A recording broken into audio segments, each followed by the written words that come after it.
Denzel Washington arrived at the studio early that morning. He walked in quietly, no entourage, no noise, just presence. The producers showed him to his seat at the long table where Ben Shapiro was already waiting. The two men nodded, shook hands, and sat down under the soft lights of the stage. This wasn't a typical entertainment segment. It had been billed as a conversation on justice, speech, and truth in modern America. Ben had promoted it as a civil debate. Denzel hadn't promoted it at all. As the cameras rolled, the audience clapped. Not wildly, just enough to acknowledge both men. There was no hostility in the air. Not yet. The moderator smiled and introduced the discussion.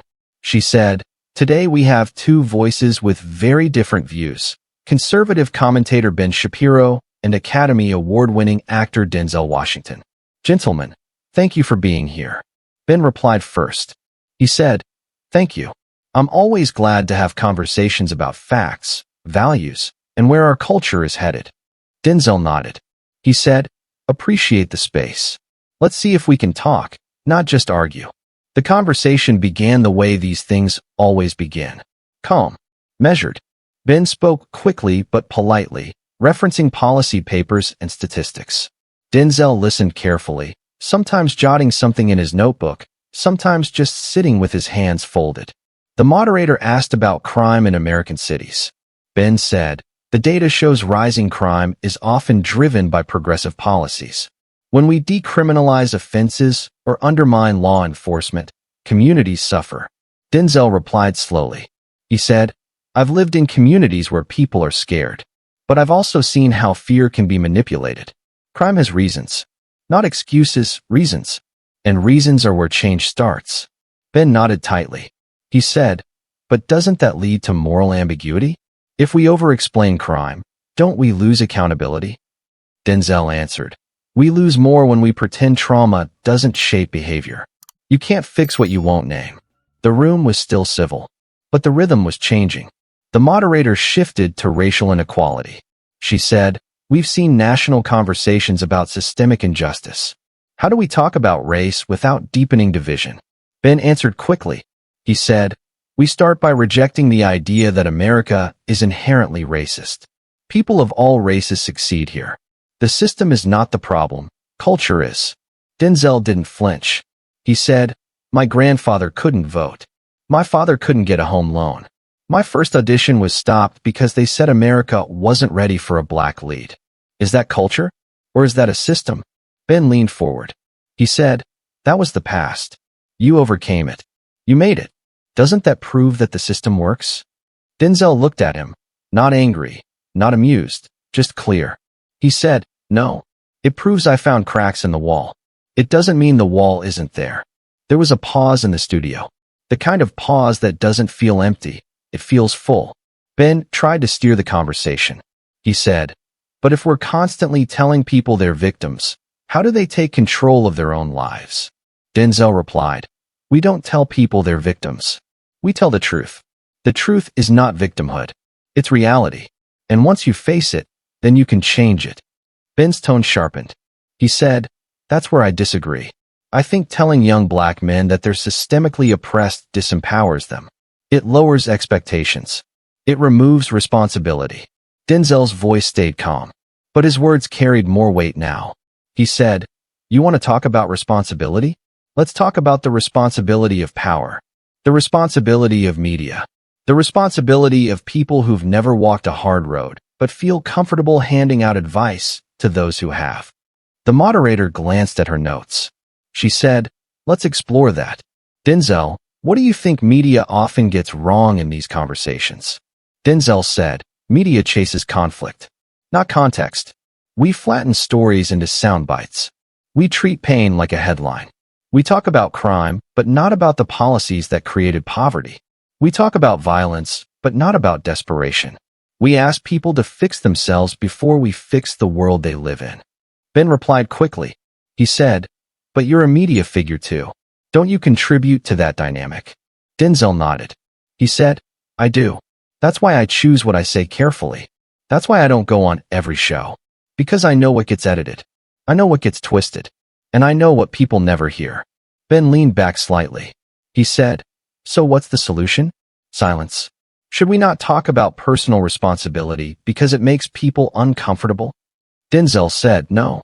We talk about personal responsibility, but not in a vacuum. We don't drop that word into a broken neighborhood and walk away feeling righteous. Ben's fingers drummed the table. He said, the problem is when we start blaming society instead of individuals. Denzel said, sometimes society is to blame. That's not weakness. That's honesty. And honesty is the start of real strength. The moderator looked between them. She said, it sounds like you're coming from very different worldviews. Denzel nodded. He said, I come from lived experience. I don't read it. I remember it. Ben's voice edged upward. He said, but shouldn't policy be based on data, not emotion? Denzel answered, data without humanity is just math. And math doesn't feel hunger. Math doesn't feel fear. Math doesn't get pulled over. Math doesn't get watched when it walks through a store. Ben said, but feelings don't change policy. Denzel said, people do. And people come with feelings. If you want to lead, you have to understand what lives inside the numbers. You can't just throw statistics at suffering and expect it to heal. Ben's voice sharpened again. He said, then what's your solution? Just keep saying the system is broken until it collapses. Denzel looked at him steadily. He said, my solution is to fix the system, not defend it because it worked for me. That's not integrity. That's convenience. The moderator glanced at the clock. She said, let's hold it there. We'll be right back. But the tension didn't hold. It grew. Denzel didn't look away from Ben. Ben didn't smile. The cameras cut to commercial, but the fire had already started. The show returned from commercial, but the mood hadn't reset. Ben Shapiro sat slightly forward now, his elbows on the table. His face was composed, but his eyes moved quickly, like a man scanning for the next move in a chess game. Denzel Washington hadn't shifted an inch. He remained still, both feet flat on the ground, one hand resting calmly over the other. The moderator tried to lighten the mood. She said, we're back, and we're in the middle of a powerful conversation about justice, truth, and responsibility in America. She looked to Denzel. She said, you've talked about the importance of truth. What does that look like in a country this divided? Denzel said, it looks like listening, not reacting, not waiting for your turn to speak, actually hearing what someone's lived through before deciding what they should believe. Ben's voice came faster now. He said, that's easy to say, but how do you build policy around subjective experience? One man's truth is another man's excuse. Denzel didn't blink. He said, and one man's statistics is another man's denial. You can use numbers to build walls just as easily as you use them to build bridges. Ben leaned in more. He said, so are you saying data doesn't matter? Denzel answered, I'm saying data without compassion is useless.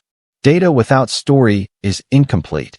Ben said, but the story we tell matters too. If we're constantly telling people the odds are stacked against them, why would they even try? Denzel said, because people always try. That's what you don't understand. You think the story of oppression teaches weakness, but it teaches strength. You just don't like how strong people sound when they remember where they came from. Ben's voice sharpened. He said, you're romanticizing victimhood. You're elevating struggle over success. Denzel's eyes stayed steady. He said, no, I'm reminding you that success without memory is arrogance. You want to tell people to pick themselves up, but you don't want to look at who kicked them down. The studio was still. The moderator said, let's talk about solutions. What does justice mean in practical terms? Ben said, it means equal treatment under the law, not special treatment, not equity, equality. Denzel replied, justice isn't just about laws. It's about systems that uphold or destroy dignity. If the law treats everyone the same, but the system still fails the same people, that's not justice. That's symmetry without soul. Ben sat back. He said, that sounds nice, but it's vague. What policies are you actually advocating for? Denzel said, housing, healthcare, education, jobs, not handouts, investments. In the same way you invest in highways and tax shelters, invest in people. Ben said, how? With what money? You can't print morality. Denzel said, you print subsidies. You print bailouts. You print tax cuts. You print defense budgets that could fund every school in the country. You find money when you believe something matters. The issue isn't funding. It's values. Ben's jaw tightened. He said, and when those programs fail? When billions are spent and the problems don't change? Then what? Denzel said. Then you change the people running the programs. You don't blame the people in need for the people in charge. Ben interrupted.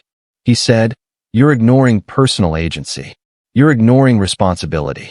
You're making the government the parent and the citizen the child.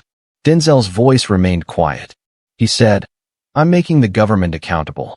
If a system keeps breaking the same people, it's not a coincidence. It's a design flaw. Ben said, or a cultural flaw.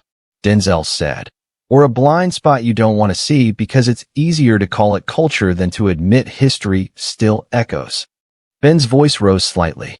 He said, history is not destiny. Denzel said, but it is context. And without context, your solutions are just slogans. There was a stillness now. Not silence, stillness. Like the air itself was waiting. Ben pressed forward. He said, so what do you tell the young man in a broken neighborhood? That the world owes him something? That it's not his fault if he fails?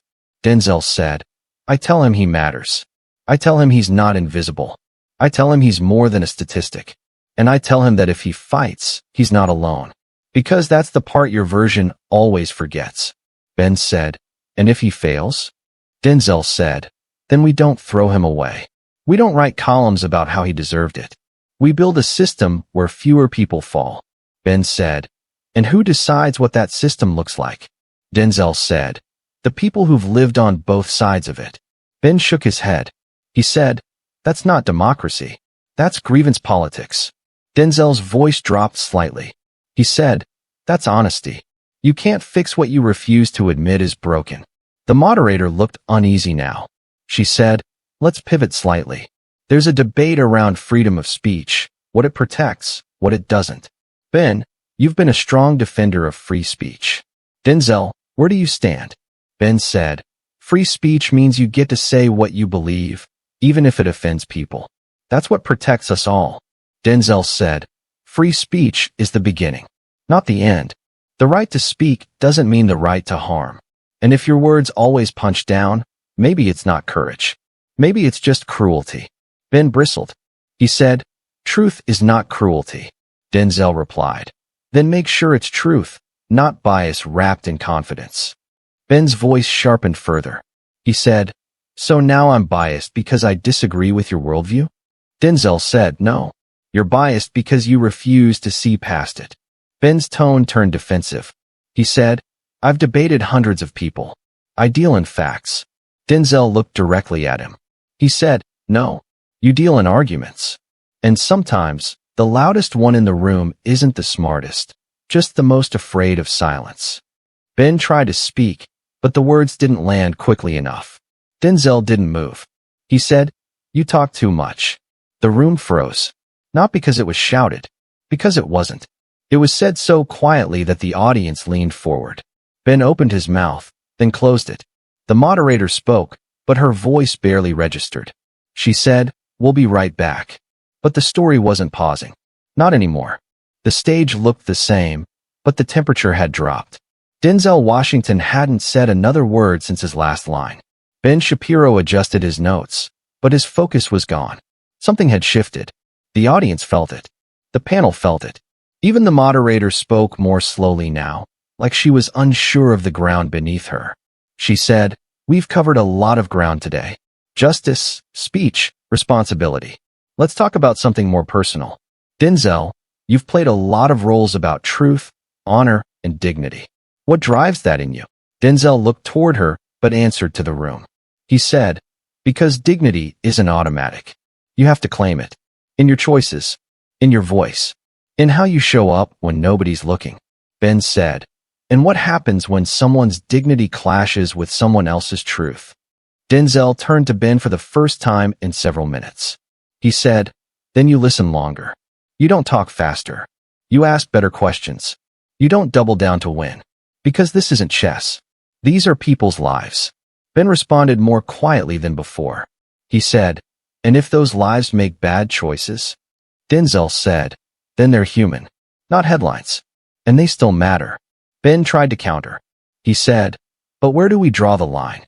At what point does personal accountability come back into the equation? Denzel said, it's always in the equation. But if the only tool you carry is blame, you're not solving the problem. You're building a wall around your own comfort. Ben said, I'm not comfortable.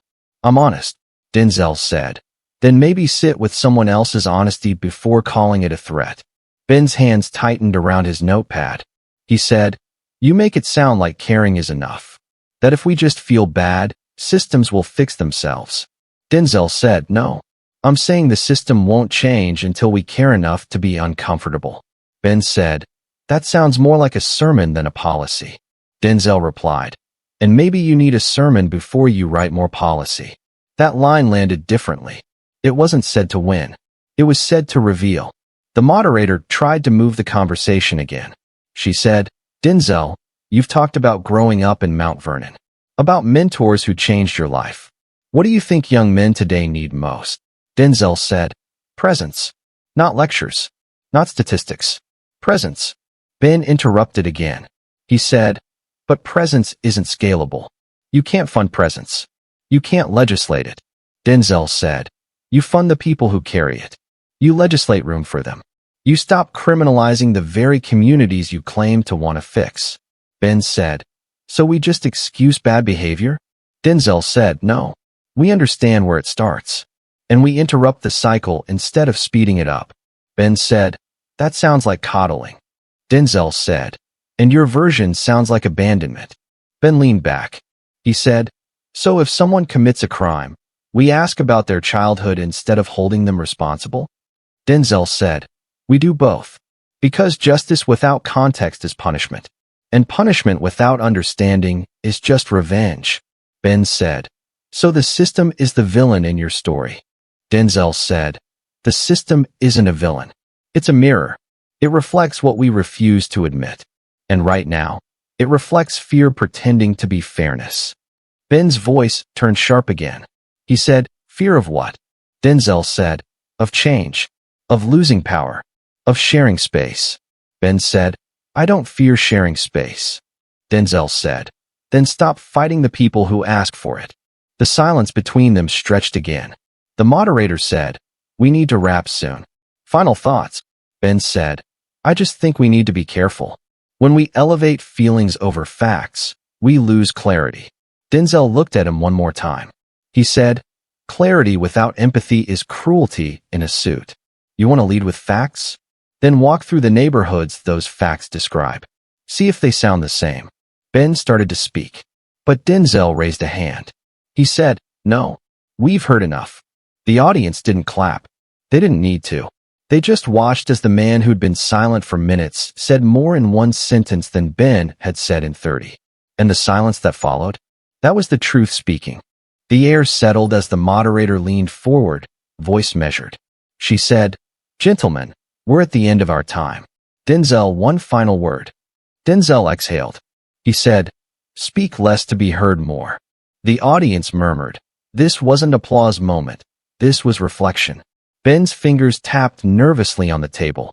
The moderator shifted to Ben. She said, Ben, your final thoughts? He straightened, clearing his throat. He said, facts matter. Reality matters. If words lose their meaning, nothing will stand. Denzel replied softly, voice even. He said, facts without courage are just noise. Ben watched him, expression taut. He said, we'll see which matters more. Denzel nodded, a respectful gesture, not conceding. The moderator closed. She said, thank you both for a powerful conversation. Ben sat back, absorbing. Denzel stood slowly. He nodded to Ben once more and then turned to the audience. He said, remember, sometimes silence is not agreement. It's respect. He held that note, then turned and walked off the stage. Ben remained seated. He exhaled slowly. Then he stood, straightened his tie, and walked off too, but his posture was heavier, more deliberate. The moderator noticed the weight in the room. She said quietly, that felt different. Hostin's eyes were unfocused as the lights dimmed. No applause. No music, just a room where talk had been tested, and each man had carried his words. The audience stayed still a moment longer before the show cut to black.